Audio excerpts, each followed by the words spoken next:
Pension పెంపు దశల వారీగా చేయితో పింఛన్ పెంచనున్న ప్రభుత్వం తొలి విడతలో ₹500 పెంచాలనే యోచన బడ్జెట్లో కేటాయింపులు చేసే అవకాశం. ప్రస్తుత పింఛన్ 2016, దివ్యాంగులకు 4016, ఏడాదికి అవుతున్న మొత్తం వ్యయం 11,400 కోట్లు. ₹500 పెంచితే అదనంగా ఏటా సుమారు 2,800 కోట్లు అవసరం. విడతల వారీగా చేయూత 4,000కు పెంపు. ఎస్, మీకు రాగానే కాంగ్రెస్ గవర్నమెంట్ ఏర్పడంగానే 2,000 ఉన్న పెన్షన్ను ఆసరా పెన్షన్ 4,000కి చేస్తా అని చెప్పారు. అంటే దాదాపు రెట్టింపు.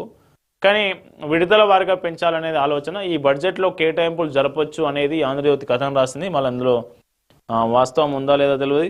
అసలు బడ్జెట్లో కేటాయింపులు జరుగుతాయా లేదా తెలియదు. ఎందుకంటే ఇప్పటికే ఉన్న ఏదైతే అప్పులు చేసిన అప్పులకు వడ్డీలు కట్టడానికి, కిస్తీలు కట్టడానికి ఆదాయం సరిపోవట్లేదు. పెండింగ్ బకాయిలని పేరుకపోతా ఉన్నాయి. మరోవైపు ఆసరా పెన్షన్లు పెంచుతారా పెంచరా అనేది ఈ బడ్జెట్లో చూస్తే తెలుస్తుంది. ఆర్డీఓ తహసీల్దార్ కార్యాలయాలకు శాశ్వత